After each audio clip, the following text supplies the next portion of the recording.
which leads me to my next question. So leading up to a convention, what is your, your daily life look like, and even up into like the day of? I'm one of those people that really does not do like off days. Like there is no such thing as a do nothing day unless I am like exhausted.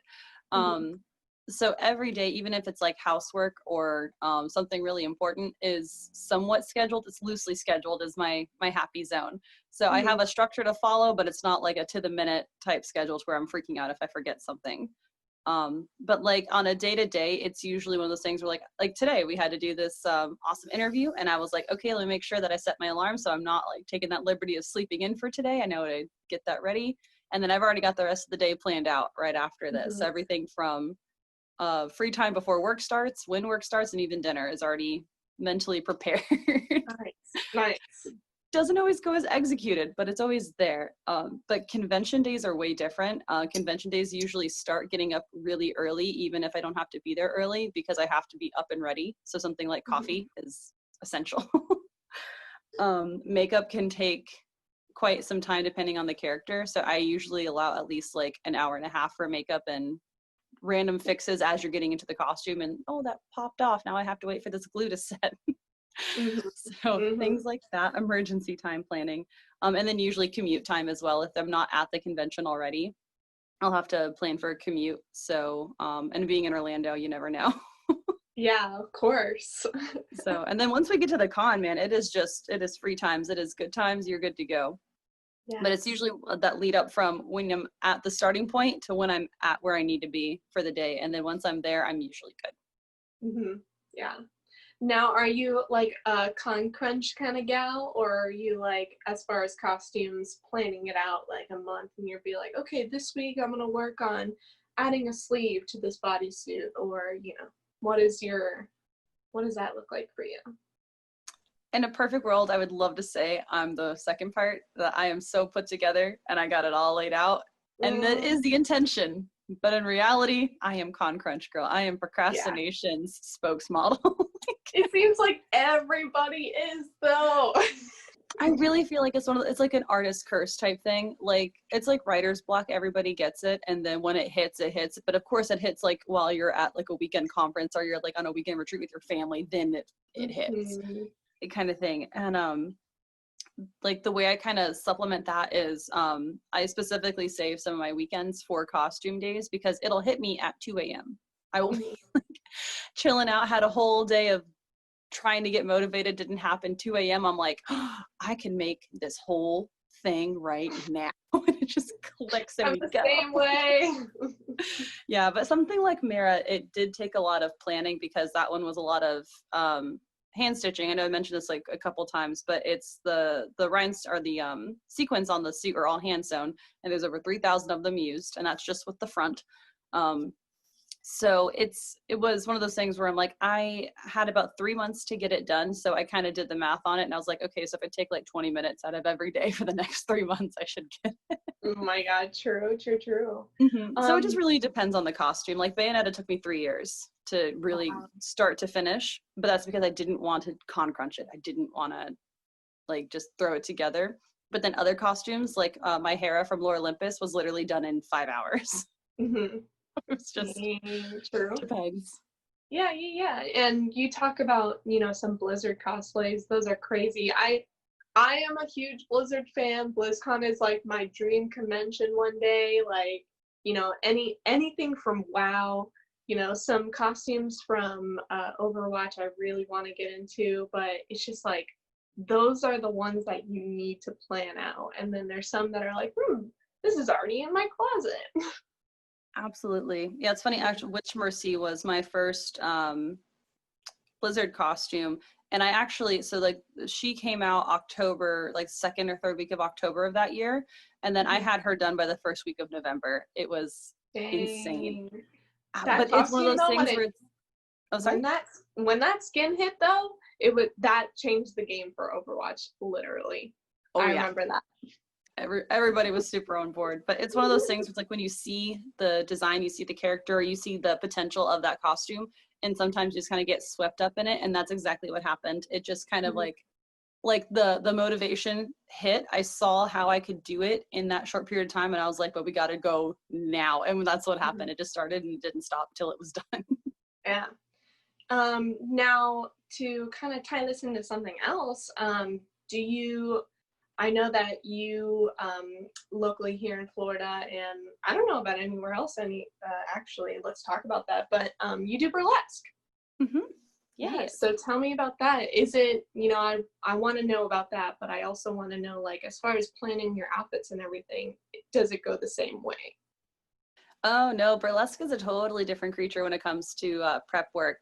Burlesque can be a whole day's endeavor. So with burlesque, at least as far as answering the first question of like where I've been, so I've been everywhere in Florida with it. I almost got to Jacksonville, but that one unfortunately was canceled. It was last year. But otherwise, I've been pretty much everywhere from Sarasota to I think the furthest north I've gone is Daytona. And then I also briefly performed in Maryland with Katsucon. I did one very brief performance. It was impromptu, but it technically counts because I got tipped. That makes it a professional performance. True. That's usually my rule of thumb. I was like, did I make money off of it? It was legit.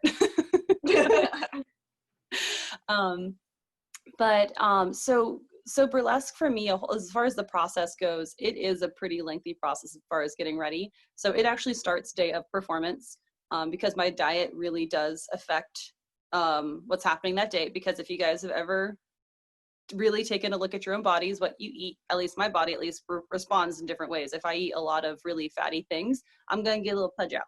If I eat a lot of leafy greens and stuff, I'm probably going to have other things happen, like poots and stuff, but it's going to help with how the rest of my day goes, really, and it really does matter. And eating right on the day of a show really does matter because that does affect you, especially if the show's not till like 11 o'clock, and I'm already thinking about that at 9 a.m.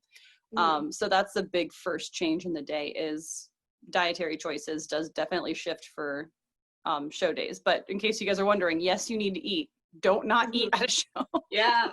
Oh my God. That's probably the worst thing you can do is just not eat all day because you want to like look good. No, don't do that. Same thing for conventions. Bring snacks. It's not worth it. It's not worth it to like look good for the day and then you're like trying to scarf down some Taco Bell while you're like about to pass out. It's not worth it.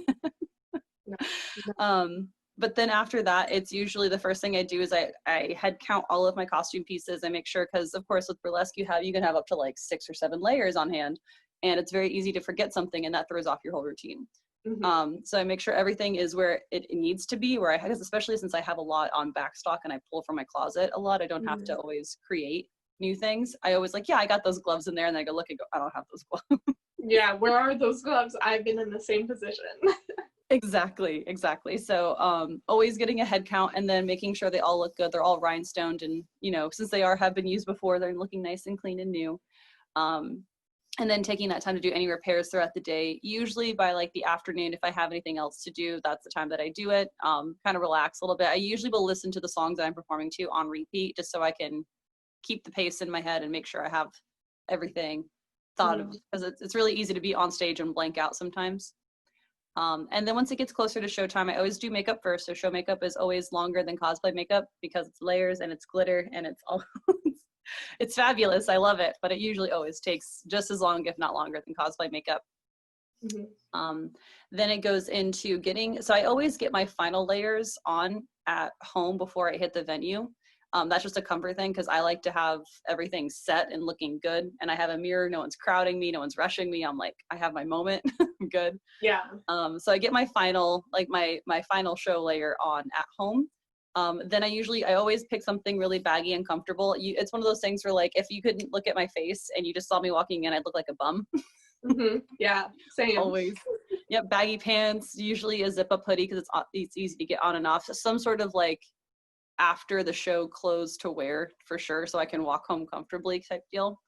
And then everything gets put into, if I have multiple acts, I have different duffel bags for each one. So I have a different tote bag for each act that has all the accessories in each one, so I can just grab it, change backstage, and go for it. And then I give the empty one to stage kittens to fill with my stuff. So then when you go pick up your clothes, it's all just in a bag for you. Yeah.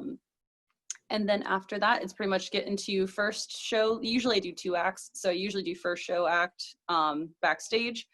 Once that one's off, you come off stage barely wearing anything. That's the beauty of it. Costume changes can be really quick.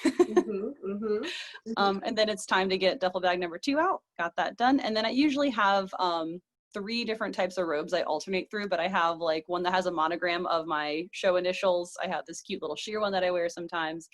So I always have like my little like backstage robe at the ready. And that's usually what I wear for curtain call too. And then after that, it's just collect tips, thank everybody, and then celebrate. Yeah, of course. Much more thorough than a convention day, I'll tell you that. Yes. Starting burlesque has made me become more rigid on things like you said about, doing a head count on all your pieces. And even, for me, like, especially if the Bombshells is doing a panel or something that day, me having my notebooks, my cards, extra phone chargers, anything that I can use in that day. And I think doing conventions as long as we've had in this group and also starting burlesque has made me more aware of those small little details that are very, very important. Yeah, absolutely. And it's not too far-fetched from what we do anyway, but it's just I guess it's just the environment's a lot more professional than a convention. So the last thing you want to do is like not have your tip box at the ready and everybody has these really lavish ones and you're like, I have a hat. Yeah. True. Yeah. That's awesome. And I totally didn't know you. I did burlesque. I just started like maybe a year or 2 ago, but I didn't even know you did either. And once we kind of connected and then we're like, ooh, can we do this with Bombshells maybe one day? So I don't know. It might happen. We were trying to make it happen for 2020, but might happen next year. That's okay. That just means we get more time to plan it out and make it even better when it happens. It's true. That's awesome. So, as far as, going back to the Bombshells and, how your experience with us has like made your like cosplay career grow, like, how do you think, being in the group up until the convention and like having the help of others, like how has that affected your cosplay career? Oh, for sure. I'll get a little bit of honesty hour here. I don't have a lot of female friends, especially in the con community, that I can really say, hey, I need help with this, or like, hey, if I were to do XYZ, how would you go about it, without some really strong opinions coming at you. The Bombshells has really opened me up again to asking for advice and not always being the one to give the advice constantly. And it's really just kind of created a good environment to just kind of like be your most nerdy self without having to worry about somebody kind of criticizing you, if that makes sense. Yeah. And it's been a really nice reminder of just like the sense of community that we get involved with. Most every time people get involved with cosplay, it's for that sense of camaraderie and community and oh, you're a nerd, I'm a nerd. But this kind of takes it to a new level because we all have a mutual understanding of how we want to be treated and how we want to treat others. So there's no threat of like a disrespect or anything happening. Everyone's very, very agreeable, very friendly, and really just ready to help each other as soon as possible. The second you even like, hey, I'm not quite sure, they go, I have so many options for you, let's talk about it. Yeah.